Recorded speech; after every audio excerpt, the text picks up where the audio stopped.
Hello, everybody. Welcome to this episode of the Joyful Friar podcast.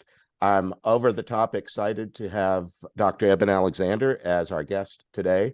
Dr. Eben Alexander was an academic neurosurgeon for over 25 years, including 15 at Brigham and Women's Hospital, Children's Hospital, and Harvard Medical School in Boston. He experienced a transcendental near-death experience, an NDE, during a week-long coma from an inexplicable brain infection that completely transformed his worldview. A pioneering scientist and modern thought leader in the emerging science that acknowledges the primary of consciousness in the universe, he's the author of the New York Times #1 bestseller, Proof of Heaven, Map of Heaven, and Living in a Mindful Universe. So I'm very excited to have you as our guest today. Eben, thank you for being with us. Well, Nathan, I'm so excited to be here talking with you. It's a great opportunity. I've been looking forward to this for quite a while and glad we have a chance to chat. Good. Well, I was telling you a little bit ago that on the wall of my bedroom, I've had this picture of Dr. Raymond Moody and you with me in the middle as a kind of what do they call it, a vision board, kind of dreaming out where you might like to see your life go. And I felt like I had an important message to get out there, and I was watching people like the two of you who also have an important message that are interconnected, related, and seeing how you succeeded at it, and hoping that one day that would be part of my story. And here we are today. So look at Well, that. I am so glad. I remember meeting you at that IONS meeting, and it was a very refreshing conversation, as I recall. I think Raymond and I both thoroughly enjoyed meeting you. So good to be able to talk again. And what a sweetheart of a man he is. Honestly, it was like talking to somebody that you'd known all your life. He just is a Really, really he is such a wonderful, open, loving soul. I mean, you can see why he got involved in this work yeah, back in 1975. right. And he came at it originally because of his study of Greek philosophy. He was Right. aware of near-death experiences from ancient times, 2,400 years ago. And then when, as a medical student, he had patients telling him about these extraordinary journeys when they came close to death. That's what piqued his interest and led to that incredible world-changing book, Life After Life, that he wrote and published in 1975. So I think someday the world will come to acknowledge that Raymond Moody basically has laid the seeds to really bring humanity into a much more comfortable relationship with the universe at large through NDEs and this broader perspective. So I'm very grateful to Raymond. I value his friendship, and I agree with you. I think he is just an absolutely loving, wonderful soul. And when you talk to him for a few minutes, you feel like you've known him for your whole life. So, Exactly. Well, both of you are really good communicators, good writers. And he, back in 75, wrote Life After Life. I remember just devouring it. I was a sophomore in college at the time. But uh, he was so good at weaving first person narrative and allowing people that had had an NDE, which he coined that phrase, to tell their story in their own words. And then he added a little bit of commentary about it in each chapter. And when I came to write my two Afterlife Interrupted books, that was what I wanted to do. I just wanted to kind of follow his lead and let people talk and tell their stories, and then add a little commentary around the edges. well, I think his book was very effective. I mean, he was the one who coined the term near-death experience. It had been used before, but he really popularized it. I see. And as you point out, his book, I think he had more than 100 cases, which is extraordinary for a medical student to be able to assemble that kind of. But it just shows you how common these are. So once somebody started asking, it turned out the universe could provide plenty of evidence that this is the reality at the basis of humanity. It's something we need to understand to fully understand ourselves. And somebody needed to listen, and that turned out to be Raymond Moody. He listened to Yes. all that, and then went to the effort of pulling it all together in a form that the rest of us could appreciate.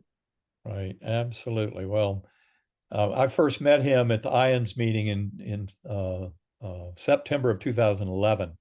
And as you say, I felt like he was an old friend right from the get-go. Right. And our relationship since then has just been wonderful. I presented with him many a time.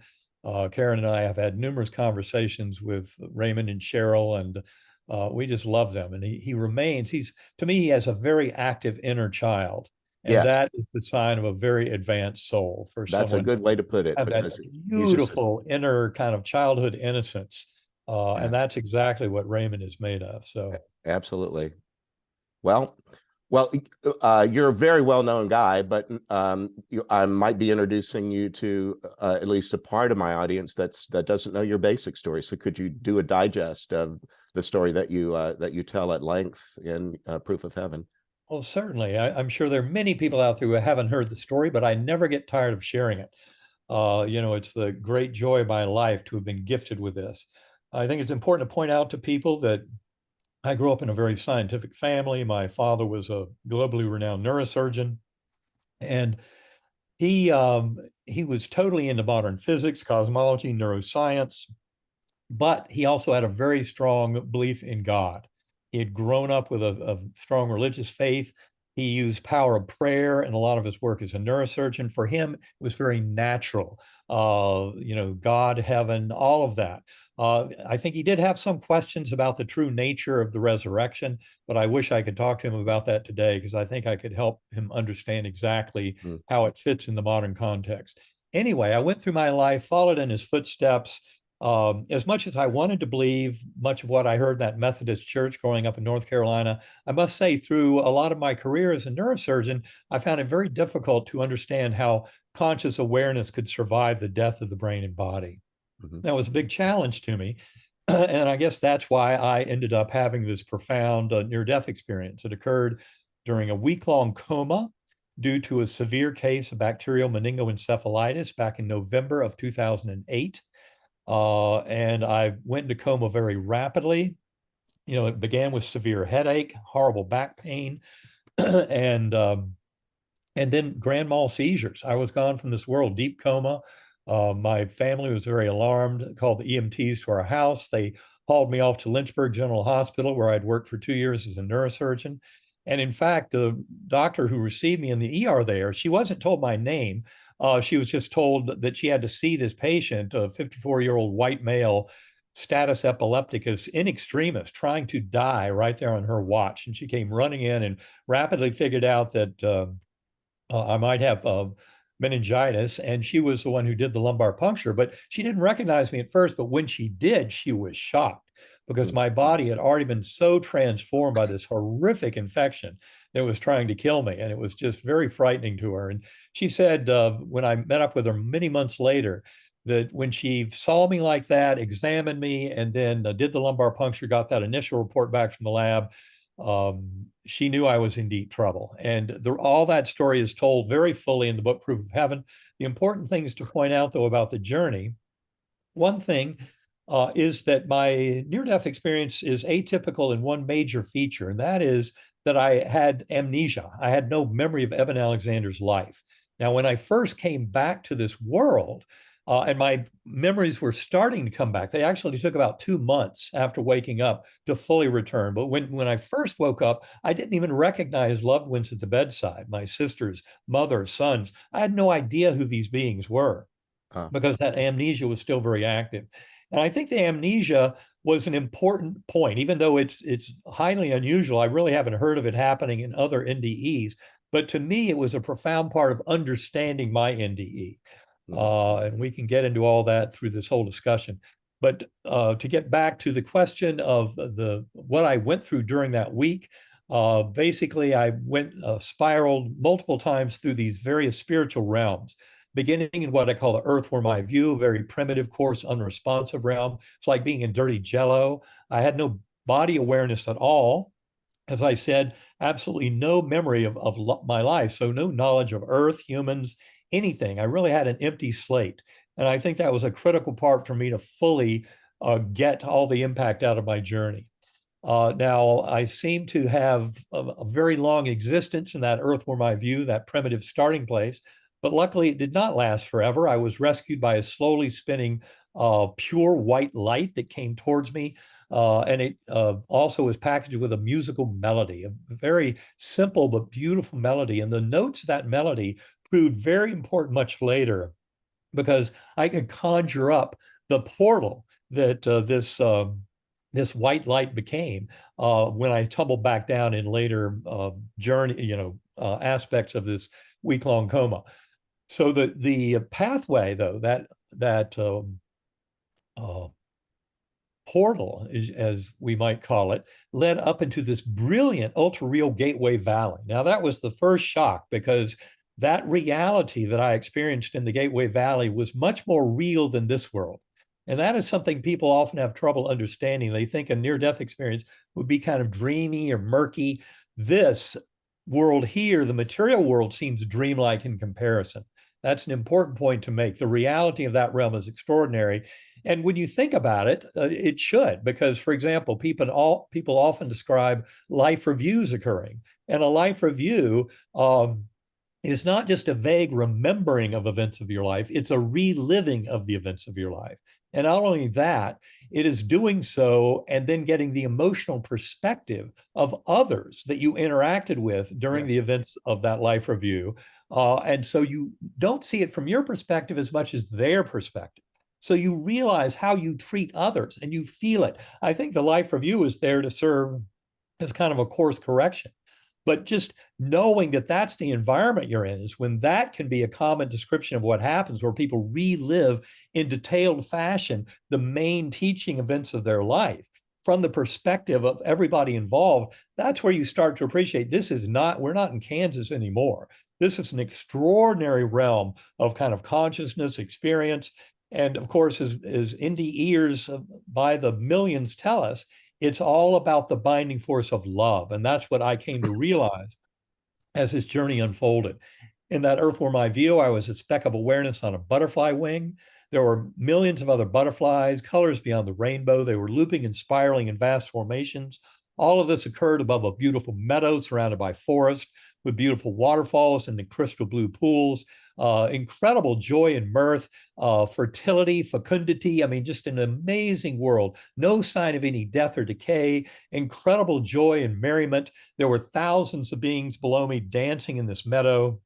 And in my writings weeks later, when I was trying to record all this, I said that they were souls between lives. And all that joy and merriment was being fueled because up above were these swooping orbs of angelic choirs that were emanating chants and anthems and hymns that would just thunder through my awareness. I mean, it just brings chills to me to even revisit these memories and describe them.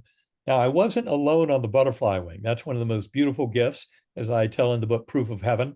There was this lovely young woman, sparkling blue eyes, high forehead, high cheekbones, broad smile, soft brown hair framing her lovely face. And she was dressed in very simple and yet very colorful garments, just like the thousands of beings dancing in the meadow down below. And I remember her message to me, which I think was the most central message I was to bring back to this world. Her message to me was very simple. You are deeply loved and cherished forever. You have nothing to fear.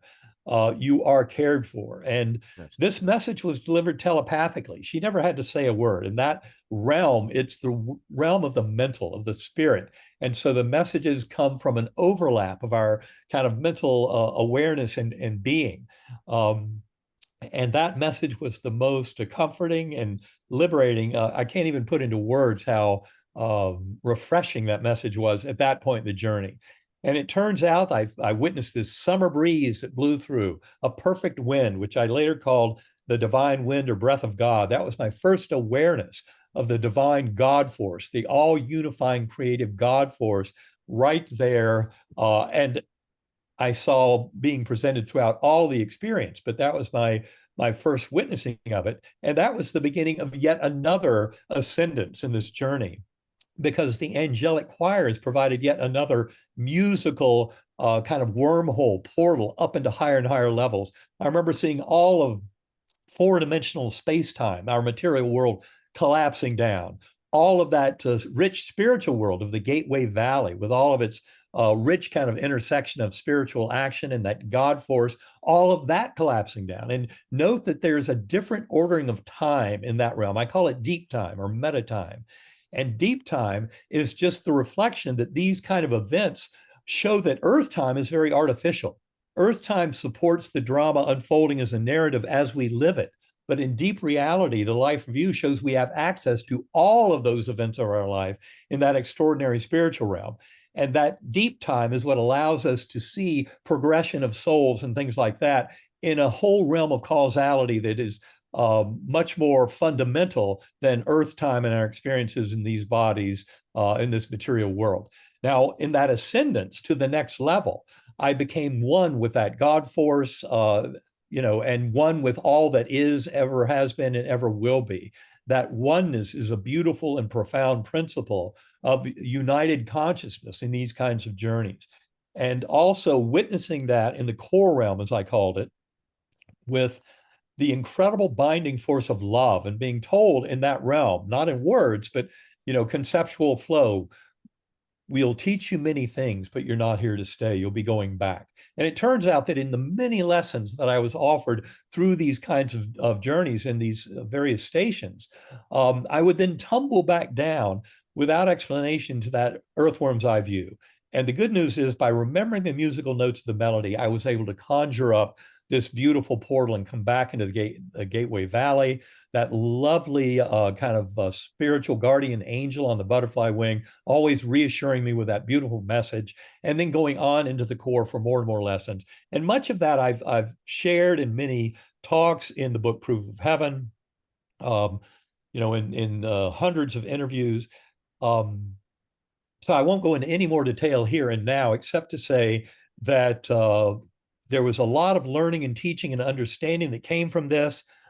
In my mind, a lot of the power of this was related to the fact I was adopted. I explain all that in Proof of Heaven. I was put up for adoption when I was 11 days old because my birth mother was an unwed 16-year-old sophomore in high school. And that adoption had led to a long subconscious kind of challenge in my life of whether or not I was even worthy of love. And I remember my father, the academic neurosurgeon, used to tell me, you can't possibly remember any events in your life in your first days and weeks of life. Mm-hmm. And I can tell you he was wrong in that, because I came to realize that I had a deep memory. It wasn't a conscious memory, but a very deep subconscious memory of being given up by my birth mother. And in many ways, my whole life up into that NDE was setting the stage for me to learn that I was deeply loved and cherished in this world. And that was the gift of the NDE for me. In many ways, that kind of message from the NDE community can be a gift to anyone who is open to feeling this connection we have with the universe. Because in many ways, my adoption abandonment wound was like many of us. We all come from source. We come from that spiritual realm. And yet there's a program forgetting. We're not meant to remember between lives and past lives, things like that. And so that program forgetting gives us skin in the game to buy into this life. And yet NDEs offer this beautiful ability to get a helicopter view that gives us a grander vision of our soul, and realize we're not just here birth to death and this little ego mind, and that's all there is to the package. But we are souls with multiple lifetimes, all working towards this connection with the divine. And that is what was the greatest lesson of my journey that I hope to share, is we're all connected with that force. And it is a binding force of love. And so that in many ways, that life review that is so commonly described and that is something I could not see for Eben Alexander because of my amnesia, but I saw life reviews in a very profound way in the core realm, in two major visions, the flying fish vision, and also what I call the Indra's net vision, which was much more profound, showing our interconnectedness across multiple lifetimes, all through that binding force of love. And really, to me, the deepest lesson from all this was that the life review shows us we're all in this together. We're really sharing one mind, one consciousness, that God force that we're all part of. And that really the best way to live these lives is to show kindness, compassion, mercy, acceptance, basically unconditional love as best as we can for all of our fellow beings. That is the deep and profound message that emerges from near-death experiences and from the broad scientific study of near-death experiences. And to me, that was a profound lesson and result and transformation of my NDE. And as I said earlier, I went through this many times. I would go through these different levels, many lessons taught. And it's taken me, the 15 years since my coma, 14 years plus, trying to understand all that, interpret that, share that with the world. But it ends up being a fairly simple message, one of love and compassion and kindness. And I know at the very end of my journey, what happened was, as I was told in the core realm, you're not here to stay, you'll be going back. And I'd even come to believe that going back was going back to the earth where my view. And I'd learned that by remembering the musical notes of the melody, I could conjure up this ascendance back into the Gateway Valley and then to the core. But now, as they told me, no, I could not. The memory of the melody no longer opened that portal. Wow. And to say I was sad at that point in the journey would be a bit of an understatement. But I also knew that I could trust that I would be taken care of by this universe. And that trust was a tremendous gift. And that's a gift that I think we can all harvest from the NDE community because of the richness and the loving nature of these journeys, and how people so often say that's our spiritual home. It may sound foreign to some people. Many people have some vague memory of having existed in that spiritual realm. And to them, it's a wonderful reminder of that connection we all share. And so at the very end of the journey, when I was no longer able to conjure up the portal to come up into those higher spiritual levels, I ended up seeing thousands of beings going off around me into the distance, heads bowed, some holding candles, some with arms up like that, this murmuring energy coming from them. And I called it in my writings weeks later, I said the power of prayer was drawing me back. It was leading me back to this world, although I didn't know what this world was and where that power of prayer vision was leading me. And then I saw 6 faces that would bubble up out of the muck. And they were very, very important. They would say a few words that I didn't understand because I was still amnesic. And then they disappear back in the muck. But they became very important because 5 of those 6 faces were physically present in the ICU room with me, friends and close friends and family, the last 24 hours of my coma. And many people who had been there earlier in the week, I had no memory of. So in many ways, this was showing me that all the major events of my memories had to happen between days 1 and 4, 1 and 5 of the 7-day coma. I explain all the timing of that in Proof of Heaven and in the follow-up book, Living in a Mindful Universe. But then the amazing thing about it all was really that 6th face that I saw. And that was of my son, Bond, a 10-year-old Bond. I didn't recognize him at the time that I saw him in this vision. And it turns out it was day 7 of coma, Sunday morning.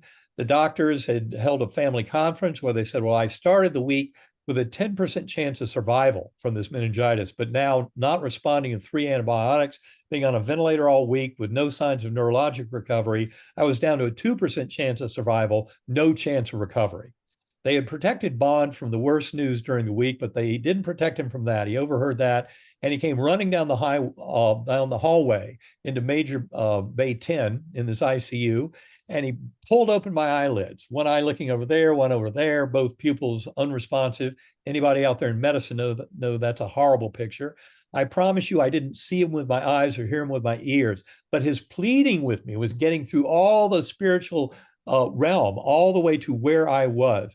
Daddy, you're going to be okay. Daddy, you're going to be okay. I did not understand the words, but that pleading with me, this whole journey, I had thought it can continue, it can cease, it doesn't matter, because my amnesia did not leave me with any sense of connection. But now I had a deep sense of connection with this other soul, with Bond, who was pleading with me. And that's what really compelled me to come back to this world. And I don't know how in the world I was able to manage it, but that somehow drew me back to this world. And I remember waking up in that ICU room and my language was just beginning to come back. And as I said earlier, I didn't even recognize loved ones at the bedside, but I was reassuring everyone present, as my sister Phyllis told me later. I have no memory of this, but she said I was sitting on the bed like a little Buddha. And I kept saying, all is well. All is well. There's nothing to fear. Wow. And it's just an extraordinary vision to me to look back on all that, because it was such a crazy time. And yet that extraordinary vision and journey that I had deep in coma was much more real than anything I'd ever been through in my life. And now, especially with the medical details of the book Proof of Heaven, but not only that, there was a confirming medical case report on my medical records by 3 physicians not involved in my care, but fascinated by my recovery. And that case report came out in the Journal of Nervous and Mental Diseases, September 2018, by Dr. Serbi Khanna, Lauren Moore, and Bruce Grayson. And in that case report, they made it very clear 2 major facts. One, my brain was far too damaged. The evidence from neurologic exams, from CT, MRI scans, lab values, there was no way my brain could have conjured up any kind of hallucination or dream. It was way too far gone, the damage to the neocortex. It's a perfect model for human death. And that's why it's so extraordinary that I had an experience when my brain was so decimated. This experience was clearly not coming from my brain at all. In fact, it was coming because my brain was so damaged that my consciousness was liberated to a much higher level. And the other major point that they made in that case report is that my recovery is unprecedented in the medical literature. And when challenged by the peer reviewers, this case is absurd. How do you explain it? They said, well, it's because he had a near-death experience that he was able to muster this incredible recovery. Because they knew of other cases of near-death experiences, like Anita Morjani, who had a case of lymphoma that completely disappeared after her spiritual NDE, or Dr. Mary C. Neal, the orthopedic surgeon who had a profound NDE experience after, during a over 30-minute warm water drowning. And anybody in medicine knows you don't come back from that. They pulled her from the bottom dead, resuscitated her, and yet she had a full recovery, went back to orthopedic surgery, and then started sharing her story just like I do. And it's because of those kinds of stories that these scientists realize, well, this is a very valid case report, very worth publishing, because it shows how the NDE as a spiritual journey can facilitate profound, complete healing in settings where modern medicine is not used to any healing at all. And so I've spent the 14 years plus since my coma working with other scientists around the world, coming to a deeper understanding of what they tell us about the nature of reality, of human experience, and all of the scientific world on the science of consciousness is being completely revolutionized by NDEs, the NDE community, and the hundreds of scientists around the world who take these stories seriously and who work with quantum physics, neuroscience, philosophy of mind to try and make better sense of what they tell us about the nature of reality. I think part of the reason your story got people's attention so much is you had printouts of different kinds of scans and things that were telling people what was active and inactive in your brain, all while you're having all these sensory experiences that couldn't be linked to the brain. Isn't that so? Absolutely. That's what gets people's attention. Yeah. And that's why it's important to have that kind of medical information. And that's why, I wrote a blog posting about it for anyone who wants much more of an explanation back in September 2018. If you go to ebenalexander.com, the blog posting explains a lot about the case report and also has a link directly to the case report so people can go review it themselves. But of course, it does demand a bit of medical knowledge. But also, for example, you could go to Bruce Grayson's current book, After. Bruce Grayson is probably the medical doctor who has written more on near-death experiences than anyone else on the planet.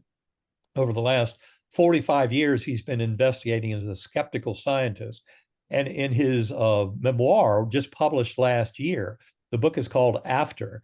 And chapter 10 is pretty much devoted to my case. So that chapter will get you into deep detail about the power of my case. And exactly as you point out, that for the scientific community, this is kind of a bulletproof NDE case. And that's why I think people sometimes have attacked me, tried ad hominem attacks and things like that, because the case itself, you really cannot counter, especially with that medical case report. It's like, the skeptics just have to give up because there's nothing they can do to take it down. It's just extraordinary.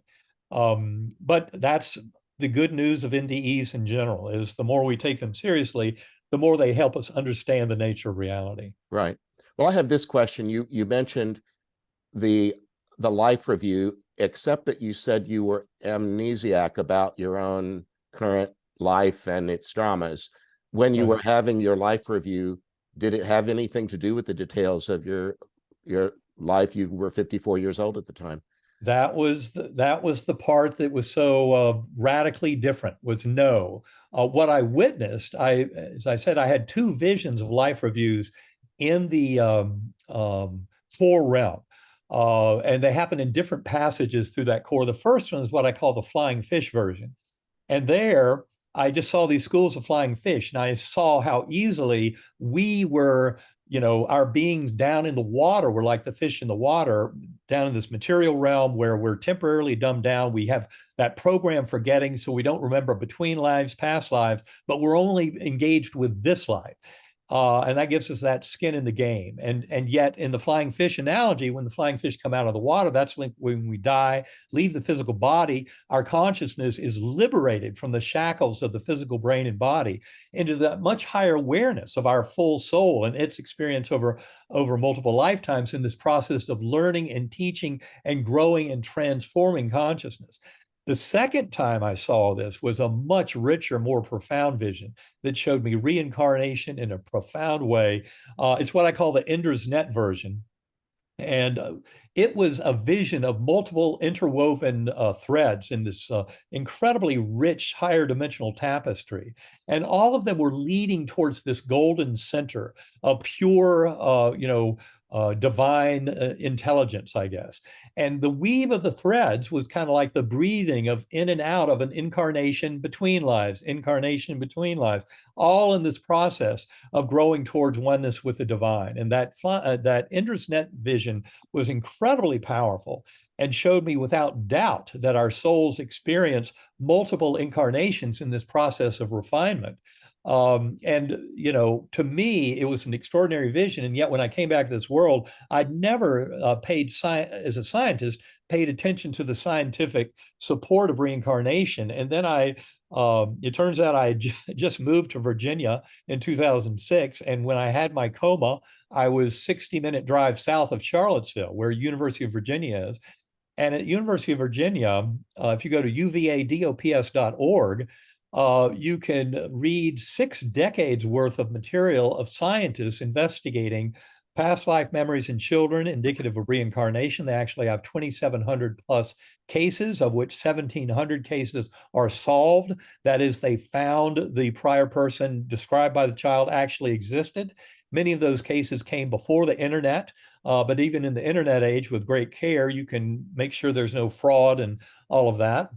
But anybody who reviews that literature, there's no question that there's some aspect of how we come back again and again in this process of I think, of growth towards oneness with the divine. So, in other words, the view of reincarnation that I say comes out of the NDE community is not kind of the get off the wheel of suffering, as in, say, an interpretation of Buddhism and reincarnation, but it's much more filled with the concept of grace and growth and a God-centric growth towards oneness, towards love, towards kindness and compassion.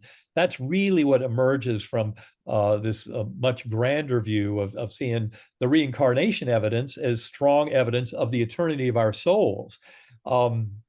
And yet the NDE community, these incredible stories, visions, loved ones appearing, I mean, that goes back into ancient cultures around the world.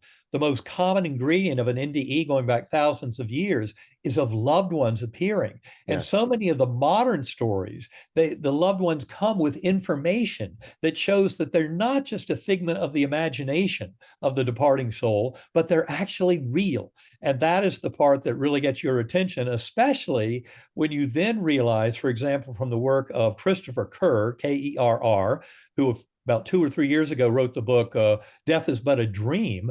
That's based on all his hospice work at Buffalo Hospice in New York.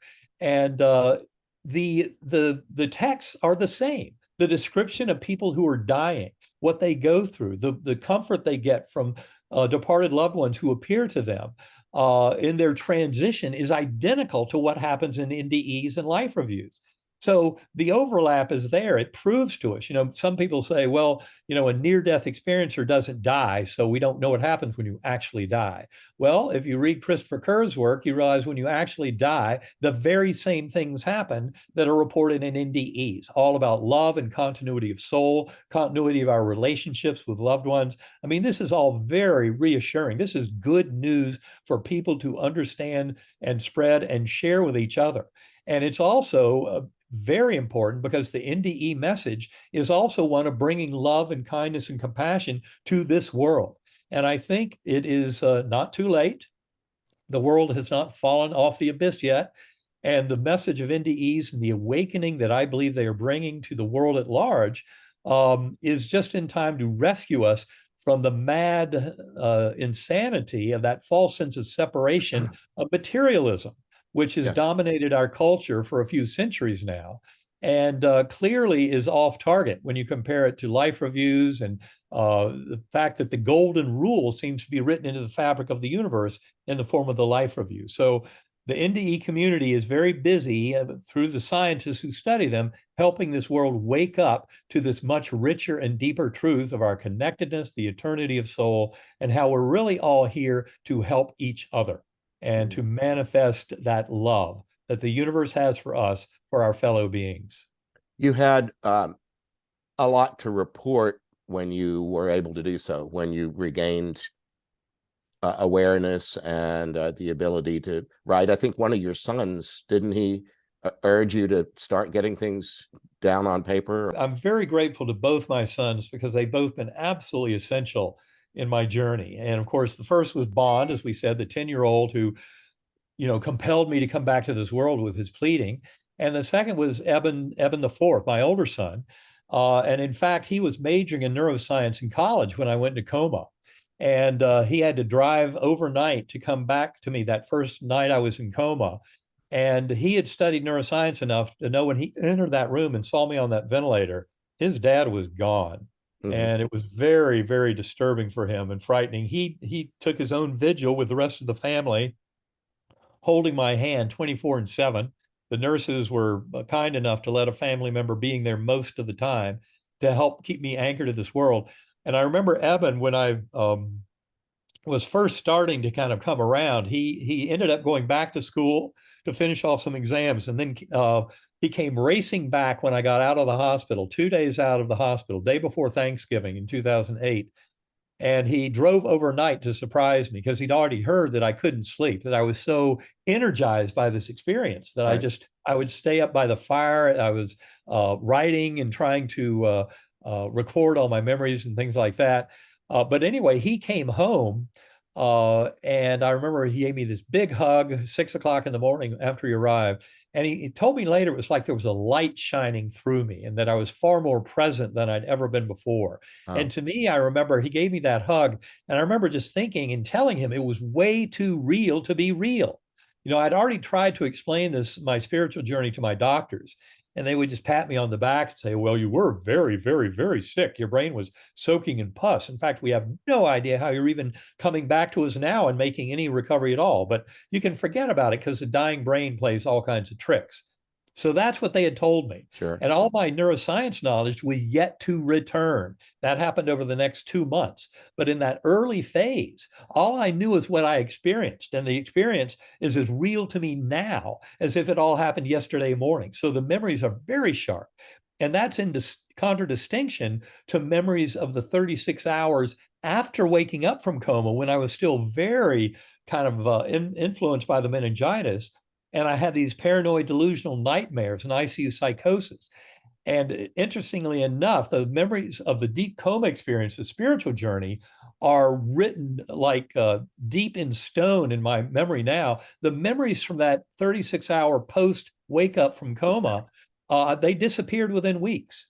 So it's a total different kettle of fish. These memories from NDEs, and people talk about that often, that they're remarkable because the memories don't change. Bruce Grayson has done studies to show that these memories are stable over decades. And I think that's very important. And they also are very transformational.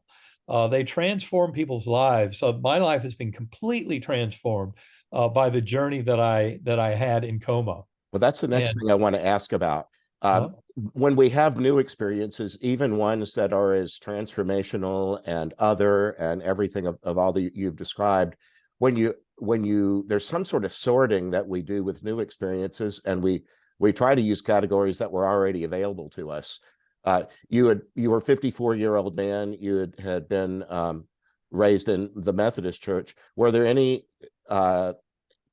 categories of thought or experience that you had from that Methodist training that helped at all, or was it just was it also other that none of that really pertained? no, I would say, well, I would say a lot of it fit in terms of a heaven filled with love and kindness and support, a spiritual home. I mean, a lot of that was part of my original Methodist upbringing. The Mhm. parts that were new were things like becoming one with God. I mean, in the core realm, Oh, my sense was a complete overlap of oneness with that infinitely loving God force.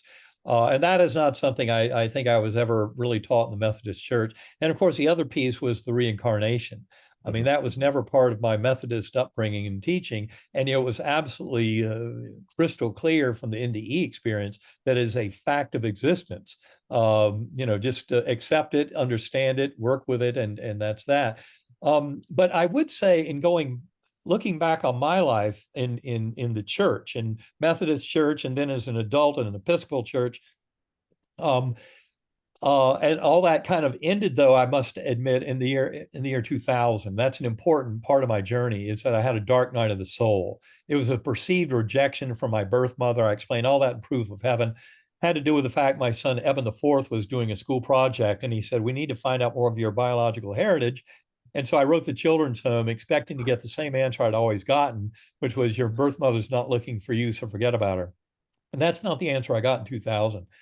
I got the answer that my birth mother, they had communication from the family, and my birth parents had gotten married. I mean, that was a shocker. Before Oh, 2000, I'd never remotely thought they'd gotten married.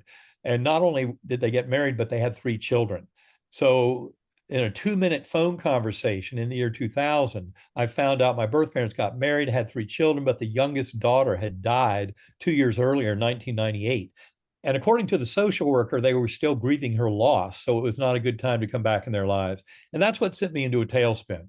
And oh. if you read the adoption literature, you'll find that if an adult adoptee gets rejected yet again by the birth family in their adult life, it really can be damaging.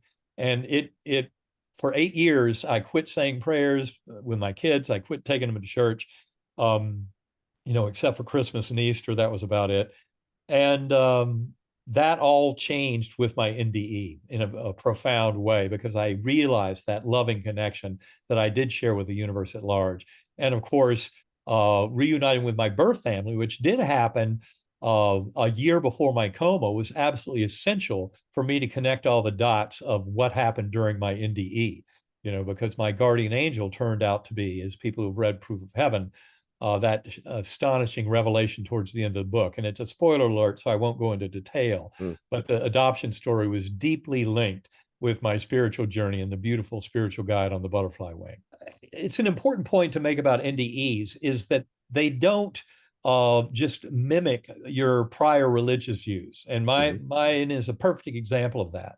So your prior religious views can shape how you interpret it and tell the story, but the actual content of the NDE is really written from the spiritual realm, from that God force, and from your soul journey. And it's not dependent on prior religious beliefs. Would you have thought you were 54 years old, the week before you became ill and had all of these experiences? Would you, if I were talking to that version of you, would you have believed that you would survive your death? No, I think that if you gave me the medical details of the case, I would say no, that's not a story of survival. But of course, I didn't understand how powerful spiritual journeys and mind over matter can be in healing. That's not And really that's what I mean. exactly. Just as a as the guy that you were a month before you became ill, um, do you think you were a person who believed in an afterlife, that I you would didn't, be in? a You month didn't? before my coma, I had rejected all that. That was part of my rejection of my religious faith. And also that struggle, the long struggle I mentioned as an academic neurosurgeon. really finding great difficulty of explaining how consciousness could survive the death of the brain and body. And a lot of my 14 years since then has come to realize the nature of this reality that we experience in these bodies in the material realm is very much informed by things like quantum physics. Yes. And quantum physics teaches us deeply that consciousness in many ways is united and is fundamental in the universe, not generated by the brain at all, Right. but that the brain serves as a filter that allows primordial consciousness to manifest. Well, I'm now in my 37th year as a priest, to my 42nd as a Dominican, and I was baptized a Catholic at 3 weeks old. And there's a phrase called the Easter Proclamation. It's simply this: Jesus is risen from the dead. That's all. It's one sentence. It's the message. And it's not just that we're happy for him, but he's the template, he's the model for all of us, and that we survive our deaths. And honest to God, Eben, I'm around Catholic people a lot. I do a lot of retreats and things, and I started doing a sort of forced choice exercise in a group. I would have them all, maybe I'd have 100 people in a room, and I'd have them all put their heads on their desk like they were in kindergarten. And I'd say, you over there, I can still see you. Put your head down. And then I would go from 10 to 1, just asking them about their own consciousness on the question of, will you survive your death? And they would fight me over it. These are people that are very active in their church and are coming to something on a Monday. Who does that? Well, I'm in town and I'm doing this retreat. I would say, if you always believe in every minute of your life that you will survive your death, you're a 10. And I'll go all the way down to 1. And I don't want you to lie to yourself. Just tell the truth to yourself. Where do you stand on this question? And I saw it happen again and again. About usually the person who hired me to come to their church, the pastor or the staff member, was not a 10. They were usually a 9, maybe an 8. Sometimes they would say, because of God's ineffability or inscrutability, that it's all too big of a mystery to be that certain. I feel like I need to allow some room for some uncertainty.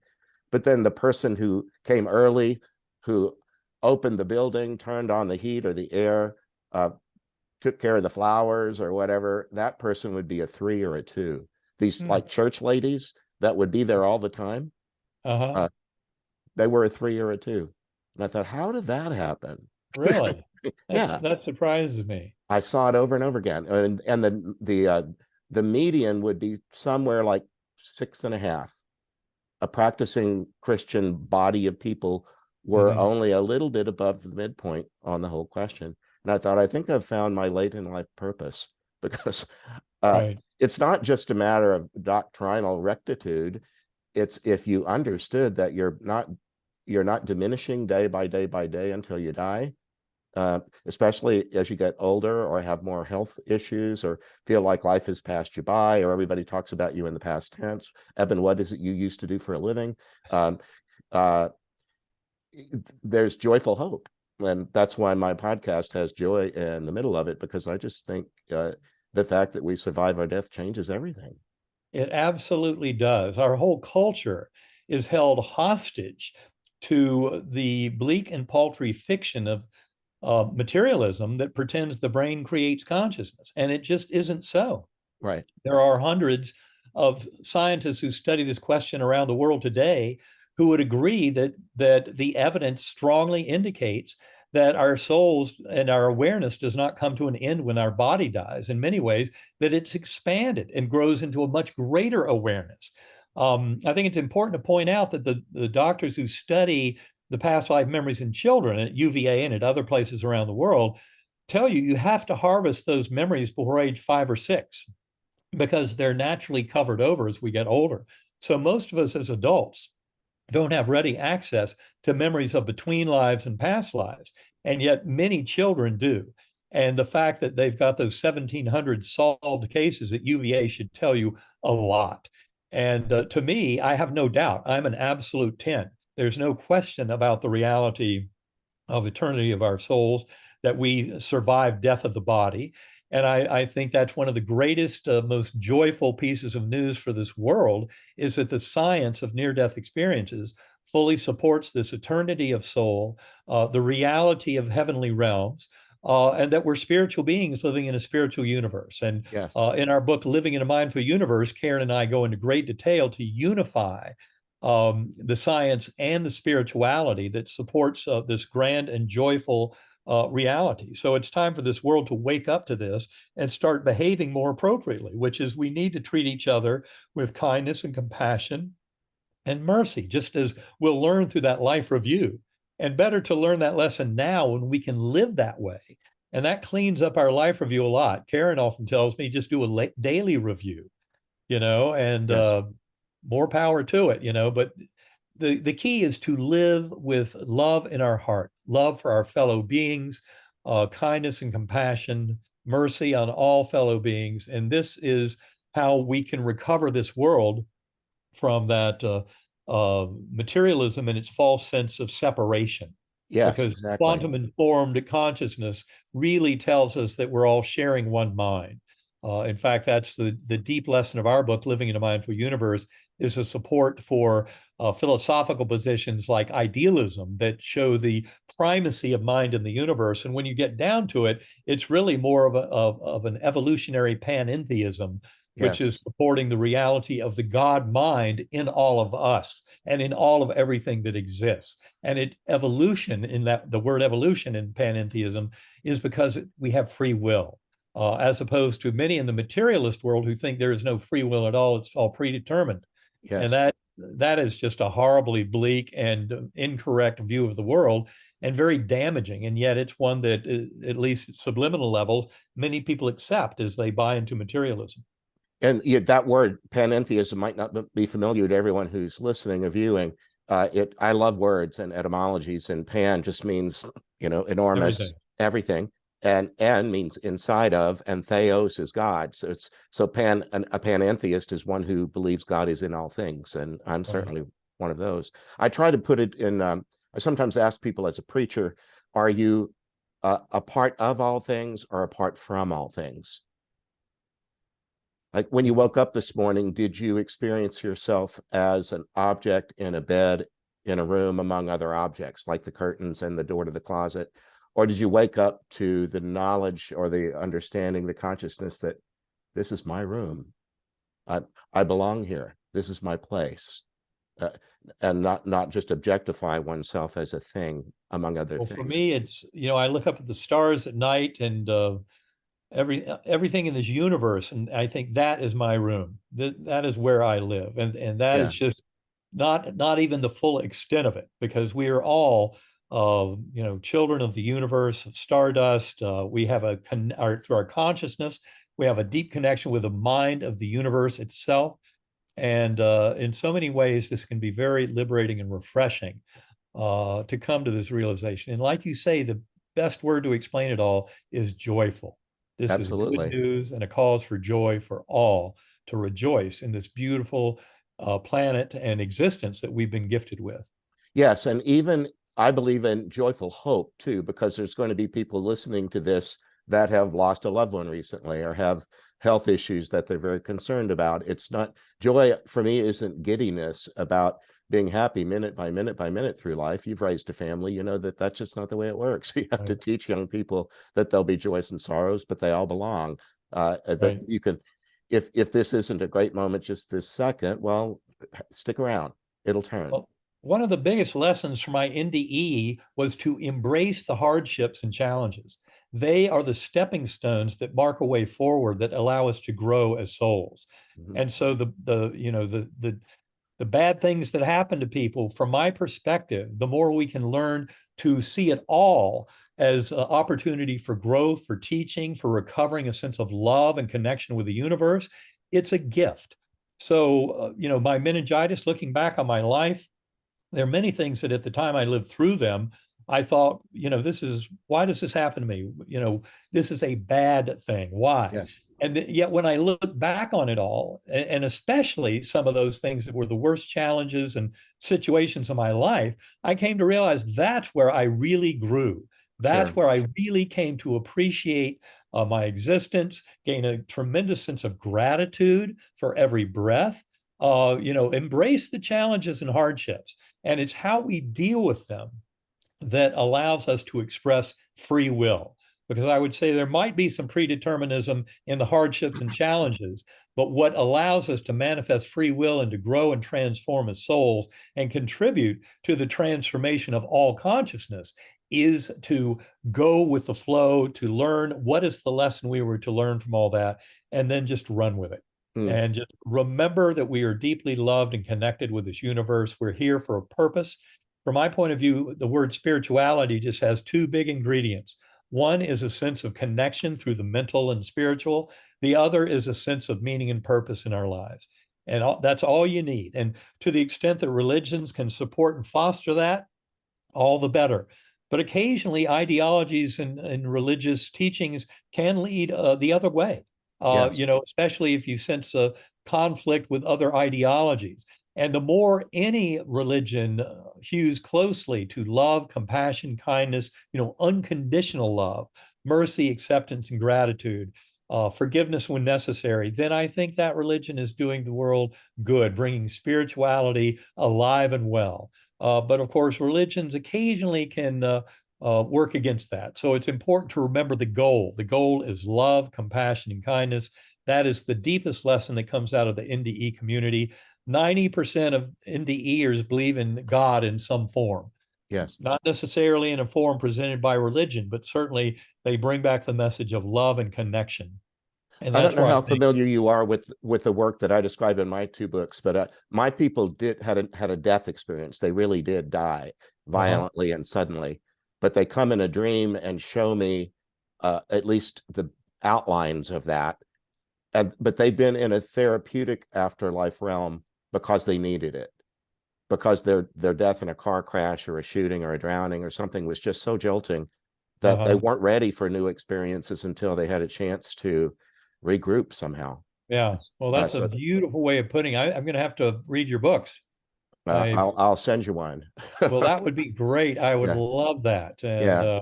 I'm working on a that's third one right now. And one of the things I enjoy so much about it is all of these people had deaths that none of us would wish on ourselves or anybody else.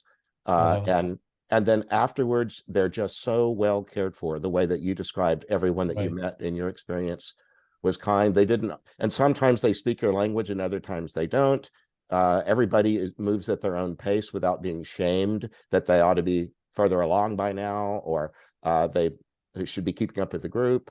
Um, the variety of the little passage that we do, my prayer partners and I, is like being the discharge staff at a medical center, the social mhm, worker, or that person who's in charge of making sure that you understand the next few hours of your life, who's coming for you. Do you know about your physical therapy, your medications? And then the ways that they leave, that they need a guide because they're going somewhere they've not been. right, And the way that plays out, sometimes it's people that are familiar to them. Other times it's celebrities, just because right, celebrity can give you a sense of self-esteem right when you might really need it. I mean, I'm right. important enough that this celebrity would come for me. That you see that happens. And then there's escalators and parades, floats. I don't know. A hot air balloon. Yeah. Seen all It's kind of always ways. celebration. It's about travel. It's about new realms. It's about exciting connections and love. I mean, it's really a gift to have these kind of experiences. And I think one thing I love to share is how I don't think you have to have an NDE to get this. I think through prayer and meditation, Yes. any sentient being can come into this knowing. And that, of course, is why I love the work that I do with Karen Newell and Sacred Acoustics, this form of sound enhanced meditation, which I use every day and have for the last 11 years plus. But the message is that as a sentient being, each and every one of your listeners has the power to go within and start to learn these beautiful lessons and experience it directly. Right. Well, you've gone exactly where I was hoping to go because we're nearing the end of our time. I wanted to get a feel for what's your current spiritual practice, and is it one that you can help make available to other people? And I know that you're doing that, but would you tell us a little bit about that?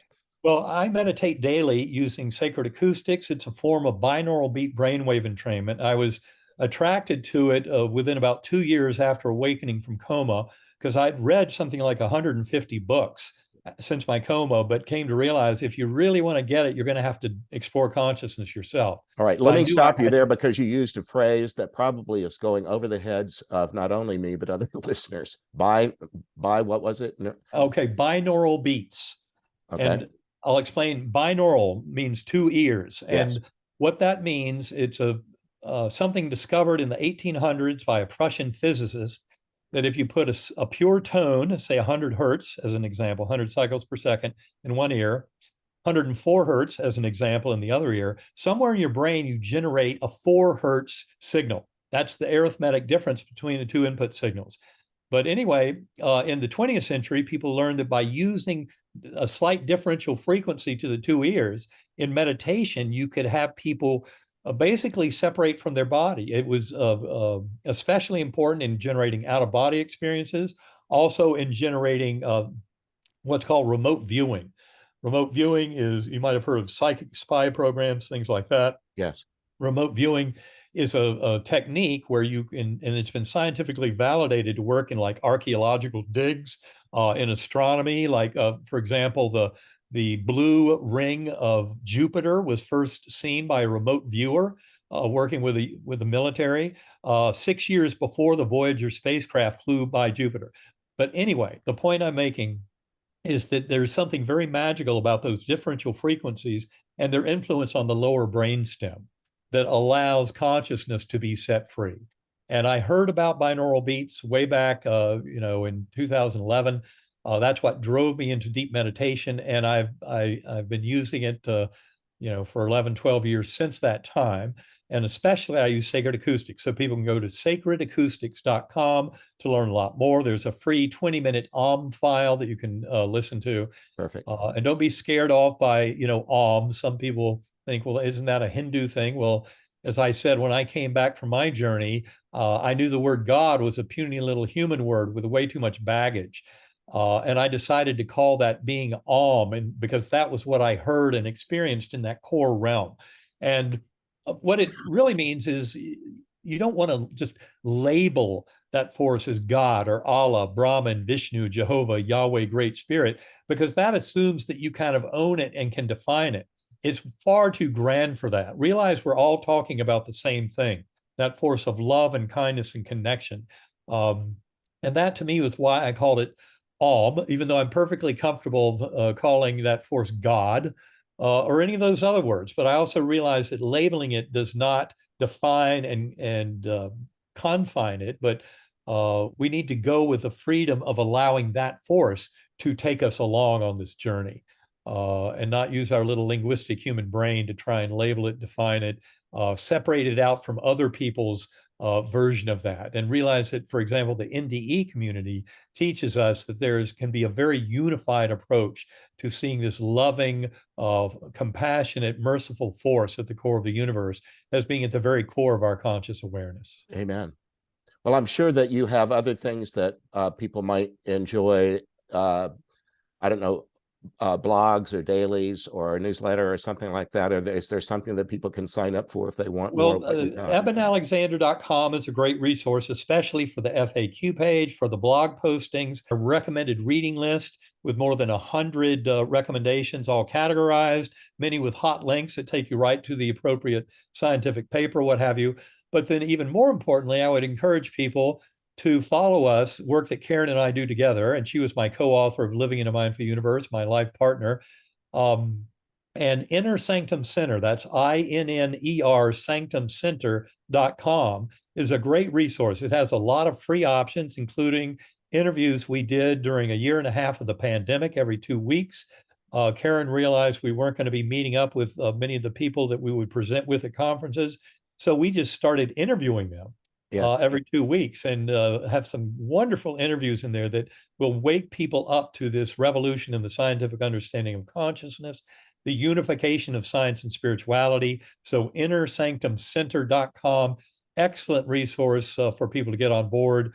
At ebenalexander.com, you can also encounter the 33-day journey. It's an invitation when you first get to that website. and more than 10,000 people have done that journey so far. And it's good because they leave their own comments and messages on every page of the 33-day journey. All you have to do is leave your first name and an email address, and then you get a 33-day drip email campaign where every day you get a major concept out of the book, Living in a Mindful Universe. But all of it is for free. There are plenty of ways people can stay in touch with us through these various websites and Inner Sanctum Center um, and all the interviews. If you go to YouTube and put in, Eben Alexander and Karen Newell, you'll find there's a tremendous amount of interviews and work that we put out there to try and help people get up to speed on this. The world is changing rapidly, and it's all for the better. So the more we can do, and this is where I would thank you, Father Nathan, for your beautiful work in getting this out to the world at large. I think you are doing a great service and will benefit many people. Well, thanks. Let me ask you a last final question that might be a redundant one, but my brand is joy. That's my message. What's giving you the most joy now? I'd say the most joy is very simply enjoying my time with Karen, with our dogs, living in our neighborhood with our friends here, and having our families visit, and just really those kind of fundamental, easy things of life, of relating to our loved ones, family, friends, staying in touch with people. And to me, that's really brings the greatest joy. It's just Good. kind of harping on those relationships of, keeping friendships alive, communications. And it's really a great life. And I'm so grateful for every single breath. Good. That's the present moment, staying in the present moment. Living in the now, absolutely key. And of course, I often say that my meditative practice, for me, meditation is like a form of centering prayer. And it always involves healing others, healing self, bringing love and kindness into this world. And I'm just very grateful to have all of the gifts that I've garnered from this experience and from my sharing of it. Yes. Because so much of the benefit has come from thousands of people who have shared back with me. Right. In fact, the second book, Map of Heaven, is all about that. Uh-huh. The sharing of many others with me. That's been a beautiful gift. But that's why I encourage people to share your own story. Put Sure. it out there, and the universe will return the favor in kind. Right. That's why I'm grateful that there's so many people who are willing to take the risk of telling a story that sounds so outrageous and preposterous, because it gives everyone else permission to tell their story too. Absolutely. Well, all right. that's Well, true. Thanks for being with us. This has been a great joy. I'm Father Nathan. This is the Joyful Friar podcast, and our guest has been Dr. Eben Alexander. Great fun. Follow me on nathan-castle.com. If there's something that you think I may be able to do for you, please email me through that website. Bye, everybody. I hope you enjoyed this episode of The Joyful Friar. You can visit me at nathan-castle.com. Send me a message by clicking the contact button. If you'd like to support this podcast, you can make a donation by clicking the donate button. See you next time. God bless.